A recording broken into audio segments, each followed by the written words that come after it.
ہفتہ وار ہمارا سلسلہ چلتا ہے، ویکینڈ پہ لاہور میں ایک آدھی پریس کانفرنس ضرور کرتے ہیں. تو کل ایک فیصلہ آیا جو میں سمجھتا ہوں کہ پاکستان کی تاریخ میں ایک اہم ترین فیصلوں کی فہرست میں وہ سر فہرست ہے، اور ایک ایسا کیس جو اوپن اینڈ شٹ کیس ہے، جس کے اندر کوئی ابہام نہیں ہے، جس کے اندر کوئی قانونی سکم نہیں ہے، جس کے اندر کوئی ایسی ٹیکنیکلٹی موجود نہیں ہے کہ جس کی بنیاد پر کہا جائے کہ یہ قانونی طور پہ کوئی چیز اس میں رہ گئی ہے. میں سمجھتا ہوں کہ پاکستان کی تاریخ میں بہت بڑے بڑے کیسز آئے ہیں، مگر یہ اس طرح کا کلیئر کٹ کیس ہم نے پہلے نہیں دیکھا. میں کچھ دستاویزات بھی آپ سے شیئر کروں گا جو منظر عام پہ آئے ہیں، اور یہ دستاویزات یہ ثابت کرتے ہیں کہ یہ 190 ملین پاؤنڈ اور اس کے ساتھ 250 ملین ڈالرز لکھا ہے.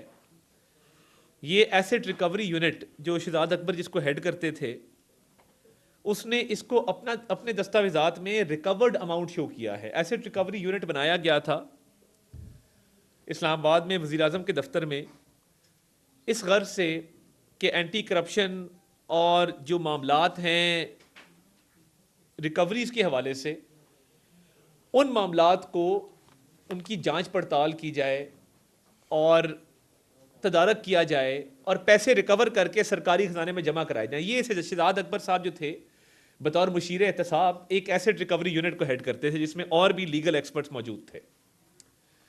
اب وہ ایسٹ ریکوری یونٹ جس کو شہزاد اکبر صاحب ہیڈ کرتے تھے، انہوں نے ایک لیٹر لکھا ہے 2020 میں، اور کہا ہے جی جنوری 2020 کا لیٹر ہے. اس لیٹر کے اندر وہ کیا کہتے ہیں؟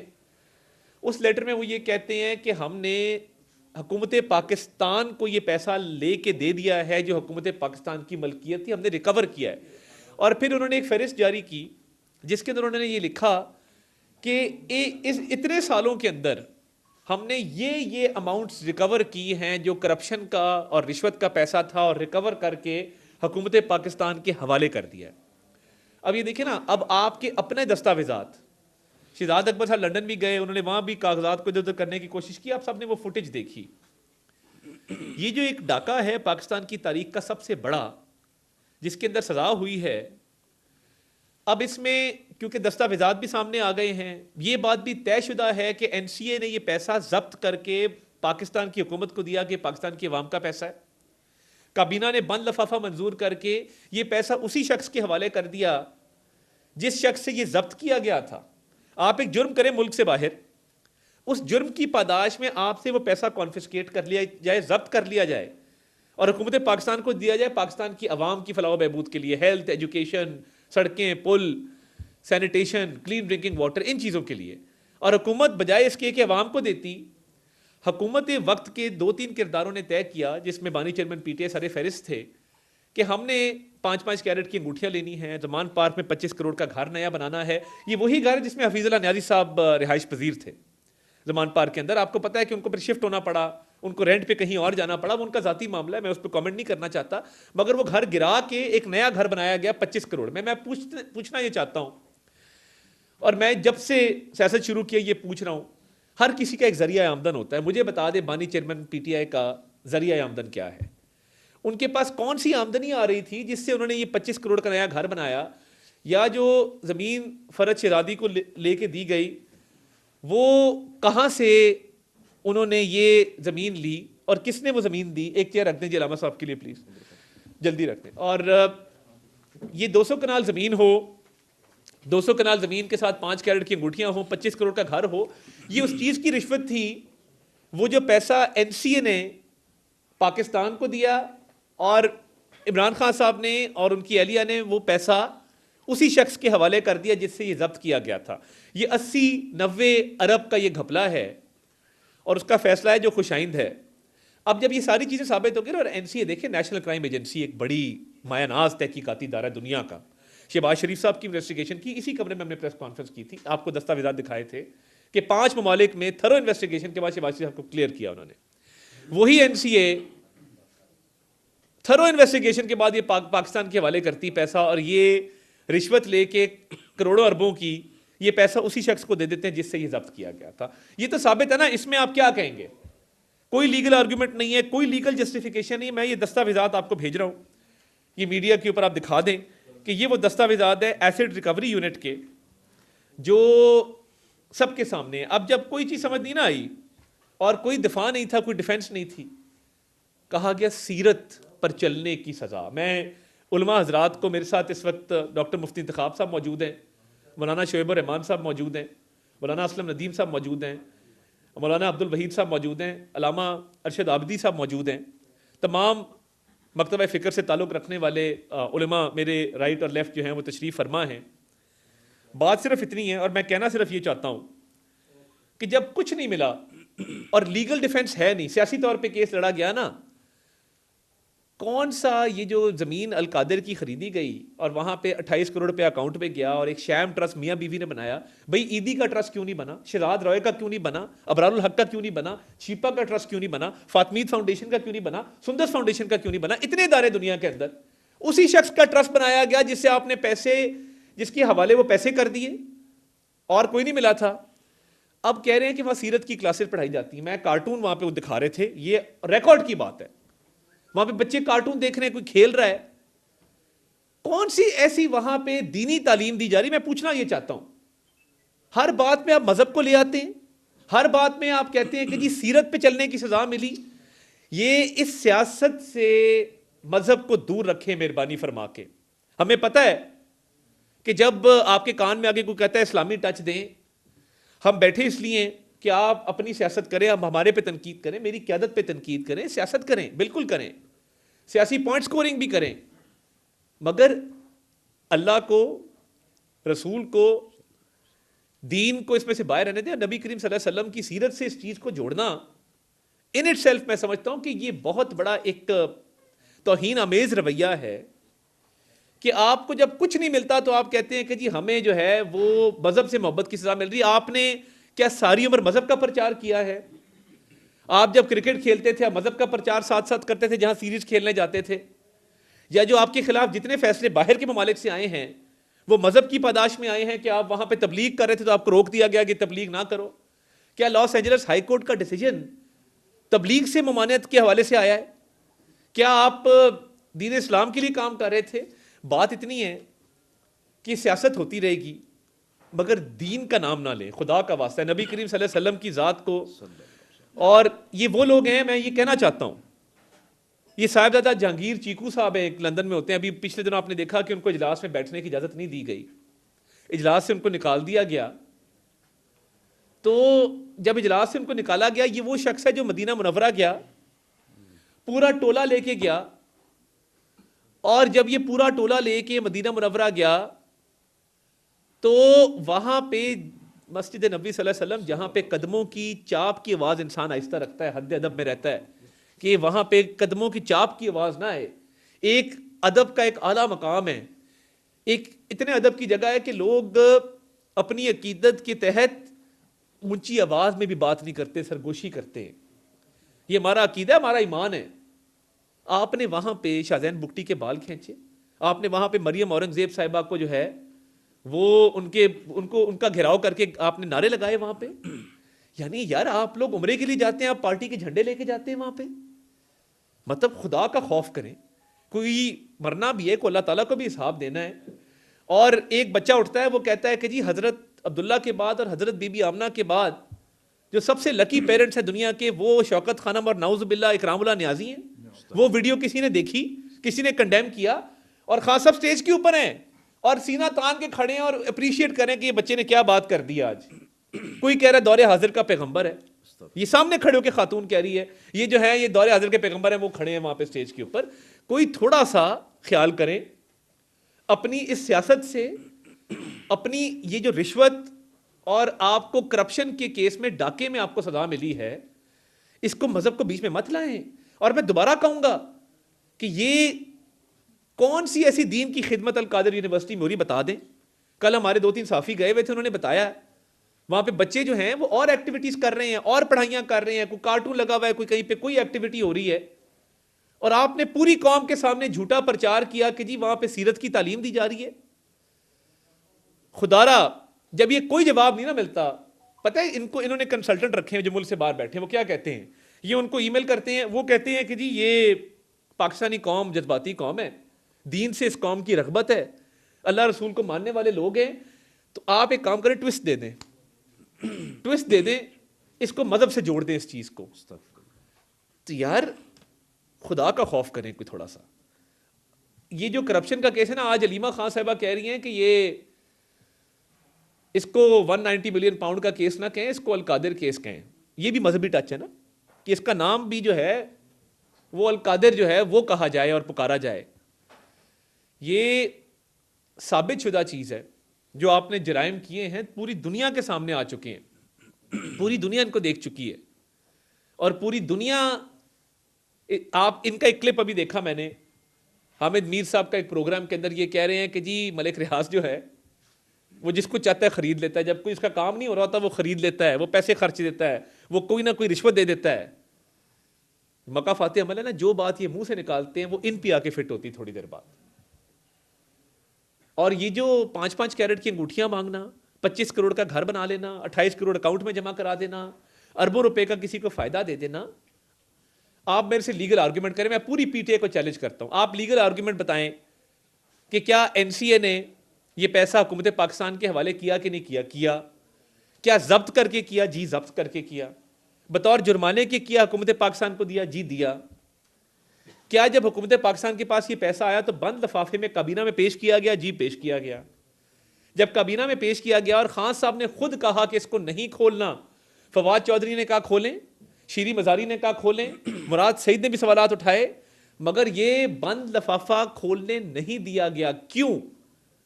چھپاتے اس چیز کو ہیں جس کے اندر گڑبڑ ہوتی ہے. تو کیا بند لفافے کے تحت یہ پیسہ سپریم کورٹ کے ایک اکاؤنٹ میں ایک آلریڈی موجودہ جرمانے کو ادا کرنے کے لیے استعمال کیا گیا؟ جی ہاں. کیا سپریم کورٹ کا آرڈر موجود ہے جس میں سپریم کورٹ نے کہا کہ آپ نے یہ غیر قانونی عمل کیا؟ جی موجود ہے. تو پھر آپ کے پاس لیگل آرگومنٹ کیا ہے؟ میں پوری پی ٹی آئی کی لیگل ٹیم, میرے استاد ہیں سلمان اکرم راجہ صاحب, اچھے وکیل ہیں, بیرسٹر علی گوہر صاحب, اعتزاز احسن صاحب کے ساتھ ساری عمر پریکٹس کی انہوں نے. میں ان کی پوری لیگل ٹیم کو, سلمان صفدر صاحب ہمارے استادوں میں سے جو اچھے کرمنل لاء کے وکیل ہیں, میں کہتا ہوں کہ آپ لیگل آرگومنٹ دینا, بتا دیں کہ این سی اے کی انویسٹیگیشن تھی نہیں تھی, یہ پیسہ ایک لائبلٹی تھی نہیں تھی, حکومت پاکستان کا پیسہ تھا کہ نہیں تھا, اور حکومت پاکستان کے حوالے کیا گیا نہیں کیا گیا. تو آپ نے ایک پیسہ اتنا بڑا اٹھا کے اسی شخص کے حوالے کر دیا اور اسی کا جرمانہ ادا کر دیا جس سے یہ پیسہ ضبط کیا گیا تھا.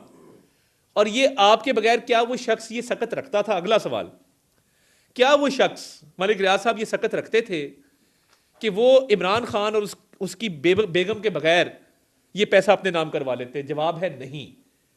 کیا یہ کابینہ کا فیصلہ اور عمران خان صاحب اور بشرا بی بی کے فیصلے کے تحت حکومت پاکستان کو نقصان ہوا؟ جواب ہے ہاں. ملک ریاض صاحب کا فائدہ ہوا؟ جواب ہے ہاں. تو کرپشن ثابت ہے, ڈاکہ ثابت ہے, رشوت ثابت ہے, آپ نے پیسے لیے ہیں, ہاتھ آپ کے رنگے ہوئے ہیں. تو اس میں خدا را اللہ رسول کو مت لے کے آئیں. یہ سیاست اتنی مقدس کبھی بھی نہیں تھی. یہ سیاست کبھی بھی ایک الزام کو جھٹلانے کے لیے سیرت کا, نبی کریم صلی اللہ علیہ وسلم کا نام لینا, اللہ رسول کو بیچ میں لے کے آنا, یہ تب ہوتا ہے کہ جب آپ کے اتنے گھنونے جرائم آپ دیکھیں, کہتے ہیں ہم نے سیرت کے لیے کیا. میں اگر فار ایگزامپل آپ کو کہوں کہ فلاں شخص جو ہے وہ ابھی ڈاکہ مار کے آیا اور وہ کہتا ہے میں اس سے مسجد بناؤں گا یا مدرسہ بناؤں گا, یا میں نے ابھی ڈاکہ مارا ہے, میں نے اغوا برائے تاوان کیا, اس میں سے پیسے پکڑے ہیں, تو میں چاہتا ہوں کہ میں دین کی تدریس کروں اور یونیورسٹی بناؤں. تو کیا یہ جائز ہے کہ ڈاکہ مار کے یونیورسٹی بنا کے کہا جائے دین کی تدریس کی جا رہی ہے؟ تو یہ مہربانی کریں, یہ جید علماء اکرام میرے رائٹ لیفٹ بیٹھے ہیں اور پوری قوم دیکھ رہی ہے. ہم نے یہ آج ایک مطالبہ ہے, ایک ہمارا ریزولوشن ہے, ایک قرارداد ہے, اور یہ تمام مکاتب فکر کے علماء یہاں بیٹھے ہیں کہ آپ مذہب کو بیچ میں مت لائیں, رشوت کو, ڈاکے کو, اس غبن کو, اس کرپشن کو. پوری دنیا میں ہیڈ لائن لگی ہیں, برطانیہ میں, امریکہ میں, ترکی میں, چائنا میں, دنیا کے ممالک میں ہیڈ لائن لگی ہیں کہ ایک سابق وزیر اعظم کرپشن کے اندر جو ہے وہ پکڑا گیا اور اس کو سزا ہوئی ہے. پوری دنیا کے اخبارات نے یہ ہیڈ لائن لگائی ہیں. اور آپ یہاں پہ کیا کر رہے ہیں؟ مذہب کارڈ کھیل رہے ہیں، کیونکہ آپ لوگوں کو اس کے علاوہ آتا کچھ نہیں ہے.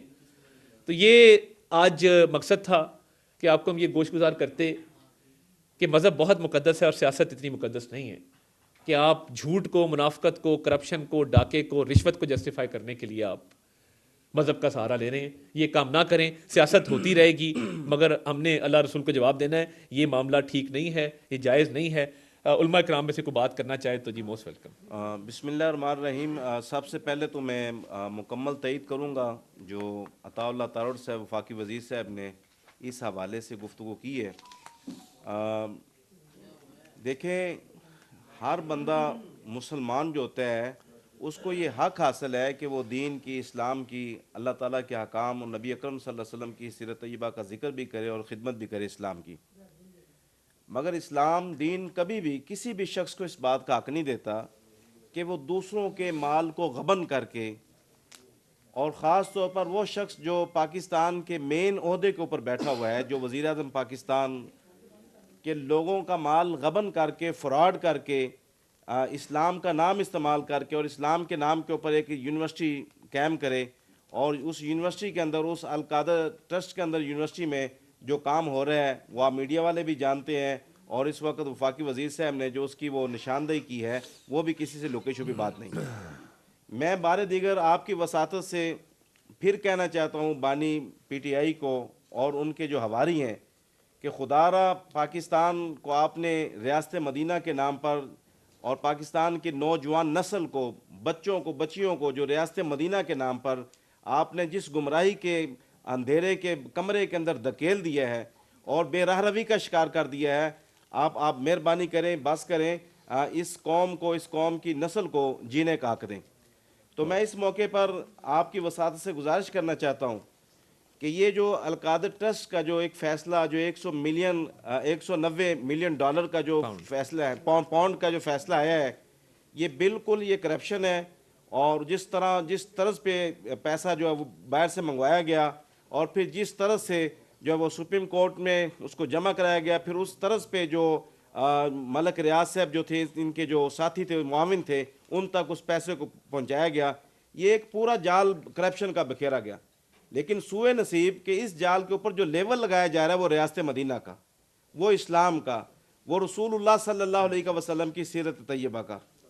اگر آپ اتنے مہربان ہیں تو اس دولت سے آپ جو پاکستان کے اندر رفائی ادارے کام کر رہے ہیں، آپ کے زمانے میں، آپ کے دور حکومت میں جس طرح دینی مدارس کے ساتھ، جامعات کے ساتھ ظلم و ستم کیا گیا، جس قدر ان کی بے حرمتی کی گئی، خاص طور پر وہ لوگ جو دین اسلام کے مخلص ساتھی تھے، ان کے ساتھ آپ کی حکومت میں جو ایک ریاستی جبر کیا گیا، اس کی مثال بھی پاکستان کے اندر کبھی نہیں ملتی. تو میں اس موقع پر گزارش کروں گا، خدا را اسلام دین اور نبی کریم صلی اللہ علیہ وسلم کی ذات پاک، حضور علیہ السلام کی جو سیرت طیبہ ہے یہ مقدس ہے، اس پہ ہمارا سب کچھ تن من دھن قربان ہے. ہم کبھی بھی آپ کو اس بات کا حق نہیں دیں گے کہ آپ اسلام کا نام استعمال کریں، آپ ریاست مدینہ کا نام استعمال کریں. آپ نے جو 2018 اور اس سے پہلے سے جس قدر آپ نے گمراہی کو، اس کو فروغ دیا، یہ کیا تھا؟ آپ پورا اپنا اسٹیج سجاتے تھے، اور جو وہاں پہ ایک کھیل تماشا بنایا جاتا، جس قدر اسلامی تعلیمات اور مسلمانوں کی ثقافت کا مذاق بنایا جاتا، اور جب وہ اسٹیج سج جاتا اور اس اسٹیج کا آغاز ہوتا تھا ایاک نعبد و ایاک نستعین، یہ کس قدر قرآن پاک کی بے حرمتی ہے، کس قدر آپ قرآن پاک کی آیات کی اپنے کردار کے ذریعے تعریف کر رہے ہیں. تو پاکستان کی قوم غیور قوم ہے. یہ مسلمان اپنا سب کچھ اللہ اس کے رسول کے نام پر پیش کرتے ہیں، اللہ رسول کے نام کی ناموس اور ریاست مدینہ کی ناموس کے لیے اپنا سب کچھ قربان کرنے کے لیے تیار رہتے ہیں. خدا را آپ مہربانی کریں، اپنی جو سیاست ہے آپ سیاست کریں، سیاست کا آپ کو حق حاصل ہے، اور ہر پاکستان کو سیاست کرنے کا حق حاصل ہے. لیکن پاکستان کی قوم اور مسلمان کبھی بھی اس بات کا حق نہیں دیں گے کہ اپنی چوری، اپنی ڈکیٹی، اپنا غبن جو ہے اس کے اوپر آپ ریاست مدینہ کا نام لیں یا آپ اسلام کا نام استعمال کریں. اللہ تعالیٰ اس فتنہ سے امت مسلمہ کو اور وطن پاکستان کو محفوظ فرمائے. بہت شکریہ. یہ بتائیے گا کہ جو پیسہ پاکستان کے سپریم کے اکاؤنٹ میں آنا تھا، جی سپریم کورٹ آف پاکستان کے اکاؤنٹ میں آیا، کیا آئینی اور قانونی طور پر جو سپریم کورٹ ہے وہ اس ادارہ اس چیز کے لیے مجاز ہے کیونکہ فورن ٹرانزیکشن جو ہے اپنے اکاؤنٹ میں لے سکتا ہے؟ اگر نہیں ہے تو وفاقی حکومت نے ابھی تک سی ایس گورنمنٹ کیا کاروائی کی کہ آپ اس چیز کے اہل نہیں تھے؟ دوسرا جو لوگ اشتہاری قرار دیے گئے جن میں ملک ریاض بھی ہے ان کی گرفتاری کے حوالے سے آپ لوگ کیا کریں گے؟ دیکھیں بہت اچھا سوال کیا آپ نے. جو پیسہ حکومت پاکستان کو آنا تھا وہ سپریم کورٹ کے اکاؤنٹ میں اس کابینہ کے فیصلے کے تحت دیا گیا جو کہ نہیں دیا جانا چاہیے تھا. قاضی فضیلہ صاحب کا فیصلہ ہے کہ سپریم کورٹ مجاز نہیں تھی کہ وہ اس پیسے کو رکھتی. تو یہ اب اس کورٹ کے فیصلے کے بعد, ٹرائل کورٹ کے فیصلے کے بعد یہ دیکھنا ہوگا کہ اس پیسے کا آگے کیا فیٹ ہوگا. یہ بھی زیر غور آئے گا. لیگل ٹیم اس پہ کام کر رہی ہے. اور اس سے جڑتی ہوئی بات یہ ہے کہ جو القادر یونیورسٹی ہے وہ بھی حکومت کی تحویل میں دے دی گئی ہے. اس پہ بھی دیکھنا ہوگا کہ اس کو کس لیول پہ لے کے جانا ہے, ادھر کیا وہاں پہ رفائی کام ہو سکتے ہیں, کیسی اعلیٰ تعلیم وہاں پہ دی جا سکتی ہے. جو لوگ اس میں مفرور ہیں اس پہ ابھی لیگل کنسلٹیشن جاری ہے اور ان کو واپس لانے کے لیے کہ کیا کوئی انٹرپول کے ذریعے ہوگا, ایکسٹریڈیشن ٹریٹی کے ذریعے ہوگا, ریڈ نوٹس کے ذریعے ہوگا, یہ تمام چیزیں منسٹری آف انٹیریئر دیکھے گی اور اس پہ پھر انشاءاللہ تعالیٰ کوئی عمل بنا کے دے گی. پورے معاملے کے اندر 190 ملین پاؤنڈ کے اندر عمران خان اور بشرا بی بی تو بار بار ان کا ذکر آپ بھی کر رہے ہیں. اگر یہ کرپشن تھی تو آخر اس کرپشن کے ملک ریاض کا بھی پھر نام آنا چاہیے جنہوں نے یہ کرپشن کی یا جنہوں نے یہ پیسہ دیا. ان کے حوالے سے کیا ابھی تک کوئی کارروائی ہوئی, ان کو نامینیٹ نہیں کیا گیا؟ نمبر 1.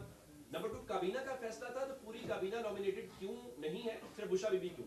تیسرا میرا ایک سوال اس سے جڑا ہوا معزز علماء کرام ہے, بڑے قابل احترام ہے. اس ملک کے اندر ہم نے عدت کا کیس پہ دیکھا, ہم نے علماء کرام کو اس کے اوپر بولتے ہوئے نہیں دیکھا, لیکن آج حکومت کو جب ضرورت پڑی یا یہ بیانیہ بنانے کے لیے تب علماء کرام اس پہ بھی بولے تھے علماء کرام. عدت پہ تو سب بولے ہیں کیونکہ دیکھیں وہ عدت کا جو کیس تھا وہ اس کے بعد پھر شریعت کی بات وہ بھی کرتے ہیں. میں اس پہ زیادہ روشنی نہیں ڈالنا چاہتا, بٹ علماء کرام نے اس پہ بات کی. نمبر 1 یہ کہ ملک ریاض اکیلے یہ کام کر نہیں سکتے تھے. نیشنل اکاؤنٹیبلٹی آرڈیننس جو ہے, جو کرپشن اور کرپٹ پریکٹس کو دیکھتا ہے, ایز اے وکیل میں آپ کو بتاتا ہوں کہ وہ پبلک آفس ہولڈر مین اس کی ڈومین میں آتا ہے. پبلک آفس ہولڈر کون تھا؟ وہ عمران خان صاحب تھے. شریک ملزم کون تھا؟ ملک ریاض, بشرا بی بی اور باقی لوگ تھے. اچھا, اب لیگلی کیونکہ ایک شخص کا یہ فیصلہ تھا اور اس نے منع کیا کہ یہ بند لفافہ آئے گا, اور اس کی بیسس ایک نوٹ ہے جو وزیر اعظم آفس آیا شہزاد اکبر کے ذریعے, وزیر اعظم نے منظوری دی اس نوٹ کی. اس نوٹ کی بنیاد پہ وزیر اعظم نے اس کو کیبنٹ میں رکھنے کی بھی اجازت دی. ایک بات تو یہ ہو گئی کہ کیوں مین ملزم عمران خان ہے اور بشرا بی بی ہیں. ملک ریاض شریک ملزم ہے کیونکہ پبلک آفس ہولڈر نے یہ سارا کام کیا اور یہ ساری بساط بچھائی. نمبر 2 کہ باقی کابینہ کیوں ملوث نہیں ہے. قانون میں ایک چیز ہوتی ہے کنسیڈریشن یا انلیگل گریٹیفیکیشن. وہ کیا ہوتی ہے کہ کوئی شخص کسی شخص کو فائدہ پہنچانے کے لیے اس سے کوئی اپنا فائدہ لے. تو فواد چودھری نے تو ملک ریاض صاحب سے نہ زمینیں لی, نہ انگوٹھی لی, نہ انہیں کہا کہ فرا گوگی کو 200 کنال زمین دے دو, نہ گھر بنوایا, نہ ہی شیری مزاری نے یہ کام کیا. تو جن لوگوں نے رشوت اور فائدہ لیا انہوں نے ہی وہ شیم ٹرسٹ بنایا. اب ٹرسٹ ڈیڈ کے اوپر 2 لوگوں کا نام ہے. انیشلی زلفی بخاری صاحب تھے, پھر میاں بیوی ٹرسٹ کے اوپر آئے. وہ جو ان لیگل گریٹیفیکیشن ہے, یہ اب ٹوٹل لیگل بات میں آپ سے کروں کیونکہ آپ کا سوال لیگل تھا, بطور لائر میں آپ کو بتا رہا ہوں کہ وہ ساری جڑتی ہے جا کے اس شیم ٹرسٹ کے ساتھ. ٹرسٹ میاں بیوی کا تھا, ٹرسٹ بنایا اس شخص نے, پیسہ اس نے دیا, زمین اس نے دی, ساری فنڈنگ اس نے دی جس کو ریلیف پہنچایا گیا. ٹرسٹ میں اگر فواد چودھری ہوتا, شیری مزاری ہوتی اور یہ ثابت ہوتا کہ وہ ٹرسٹ میں شامل ہیں تو بالکل کابینہ کے ممبران کے طور پہ ان کی بھی سزا بنتی تھی. مگر رشوت, کرپشن اور یہ جو انلیگل گریٹیفیکیشن ہے, برائبری ہے, یہ ساری ارد گرد گھومتی ہے جنہوں نے میاں بیوی نے ٹرسٹ بنایا اور جنہوں نے یہ پیسے اور انگوٹھیاں اور یہ ہیرے جواہرات لیے. عرصے تک عمران خان صاحب ایک اسٹیٹس انجوائے کرتے رہے کہ مجھے سپریم کورٹ نے صادق اور امین قرار دیا ہے. اب اس فیصلے کے بعد اس اسٹیٹس کا کیا بنا؟ دیکھیں, ایک تو ہم نے سنا تھا کہ امین حفیظ کے ساتھ کیمرہ مین صادق بھی ہوتے تھے, تو وہ صادق اور امین تو ہم نے دیکھے ہوئے ہیں دونوں ہی. یہ کبھی بھی صادق اور امین نہیں تھے. اور یہ سپریم کورٹ نے جو اگلا فیصلہ دیا, جو قاضی فضیلہ صاحب نے دیا 190 ملین پاؤنڈ کا, انہوں نے کہا رابنگ پیٹر اینڈ پیئنگ پال, وہ آپ نکالیے گا. انہوں نے کہا کہ آپ ایک شخص کو لوٹیں اور وہی لوٹ کا پیسہ آپ دوسرے شخص کو دے دیں. ادھر تو الٹ ہوا ہے, جس شخص سے پیسہ لیا ہے کہ یہ آپ کا پیسہ نہیں ہے, حکومت پاکستان کا ہے, آپ نے لے کے دوسرے ہاتھ سے اس کو پیچھے سے پکڑا دیا کہ جی یہ تم لے جاؤ, تمہارا پیسہ ہے. تو سپریم کورٹ نے رابنگ پیٹر پیئنگ پال کی ایک مثال قائم کی, وہ آرڈر موجود ہے. تو سپریم کورٹ نے وہ صادق اور امین کی چھاپ اسی دن اتار دی تھی جس دن 190 ملین پاؤنڈ کے اوپر انہوں نے کہہ دیا تھا کہ اس کا ٹرائل چلنا چاہیے اور اس میں کرپشن ہوئی ہے. اگر اس کیس کے حوالے سے اپیل میں جاتی ہے بانی پی ٹی آئی اور ان کی بہت اچھی بات، تو اس کا کیا فیوچر آپ دیکھ رہے ہیں؟ اگر کل کو پھر اسی طرح سے اپیل منظور ہوتی ہے یا ضمانت ہوتی ہے تو اس کا سٹیٹس کیا ہوگا لیگلی؟ دیکھیں اپیل کا نا اب اس ملک میں اصول طے ہو جائے، فرسٹ ان فرسٹ آؤٹ، یعنی first come first serve basis جو ہوتی ہے نا، کہ بشیر کی بوٹے کی جو اپیل ہے وہ 6 سال سے پڑی رہے اور وی وی آئی پی پولیٹیکل ایلیٹ آئے وہ کہہ جی یہ ہمارا نمبر نہ لائن توڑے نا ہمارا پہلے لگا دیں. یہ اب طے ہو جانا چاہیے کہ جس کی اپیل جب آئے گی تب لگائی جائے گی. جب ساروں کی باری نمٹ جائے گی جو آلریڈی پینڈنگ اپیلز ہے تب یہ اپیل لگائی جائے گی. پہلا تو یہ ہم مطالبہ میں رکھتا ہوں کہ یہ بہت ضروری ہے کہ فرسٹ ان فرسٹ آؤٹ کے پرنسپل کو آبزرو کیا جائے. لا منسٹر نے بھی اس پہ بات کی. دیکھیے اپیل میں آپ کے پاس بہت اسٹرانگ گراؤنڈز ہونے چاہیے. ادھر تھا اور یہ خدا کا کرنا ہے کہ پروسیکیوٹر وہی ہے سردار مظفر عباسی, اس کے ساتھ امجد پرویز صاحب تھے جو پروسیکیوشن ٹیم میں. پروسیکیوشن نے اپنا کیس ثابت کیا, ڈیفینس کاؤنسل اپنا کیس ثابت نہیں کر سکے. اب جب یہ اپیل میں جائیں گے تو اپیل میں ان کو بطور پلینٹف بہت ہی اسٹرانگ گراؤنڈ لینے پڑیں گے لیگلی, جو ان کے پاس نہیں ہیں. اسی لیے مذہب, اسی لیے سیاست جو ہے وہ کھیلی جا رہی ہے. اپیل کے لیے ان کے پاس مواد نہیں ہے, لیگل آرگیومنٹ نہیں ہے, دستاویزات نہیں ہیں, شواہد نہیں ہے, ثبوت نہیں ہے. ٹیکنیکلٹی پہ کھیلنے کی کوشش کریں گے. اپیل بہت کمزور ہوگی. جب باری آئے گی, جب لگے گی, دیکھا جائے گا. مگر میں نہیں سمجھتا کہ یہ کیس میں اتنا مواد ہے کہ اس کی اپیل جو ہے وہ 2-3 پیشیاں بھی برداشت کر سکتے. جی رانا صاحب,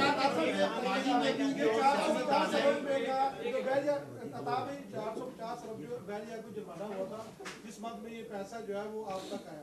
اب یہ بتائیے وہ جو اس کا 450 ارب اس کو جرمانہ ہوا تھا بیری اکاؤنٹ کو, اس کا کیا سٹیٹس ہے؟ وہ آپ ریکوری کریں گے یا اس میں ایڈجسٹ کریں گے؟ دیکھیں جو جرمانہ ہوا تھا جس کو ادا کیا جا رہا تھا اس رقم کے ذریعے, اب ظاہری بات ہے اس آرڈر کے بعد یہ رقم اس جرمانے کو ادا کرنے کے لیے استعمال نہیں ہو سکے گی. تو یہ اب وہ پرائیویٹ پارٹی جانے اور کورٹ جانے کہ کورٹ اس سے کیسے ریکور کرتا ہے. سرکار کا کام یہ تھا کہ سرکار کے مد میں جو پیسے آئے تھے وہ سرکار کو واپس آئیں, تو وہ واپس آئیں گے اور اس کو عوام کی فلاح و بہبود کے لیے استعمال. جی ندیم صاحب,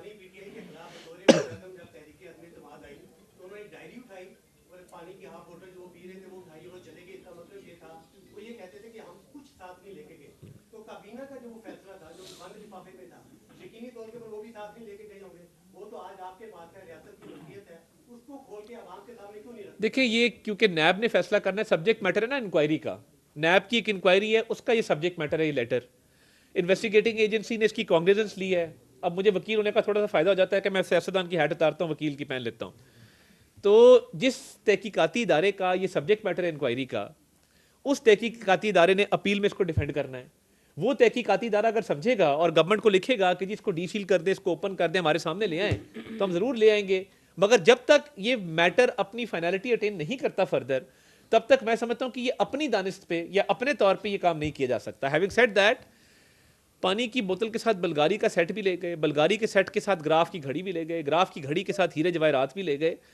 دیکھیں توشہ خانہ بھی جو کیس ہے, میرے دادا بھی اس ملک کے صدر رہے ہیں اور ہم نے ان کے دور میں دیکھا ہے, ایک جائے نماز غلطی سے آ گئی تھی, وہ واپس کی تھی وہاں صدر کو جا کے. میں اس چیز کا گواہ ہوں, دیکھا ہے سب کچھ ہم نے.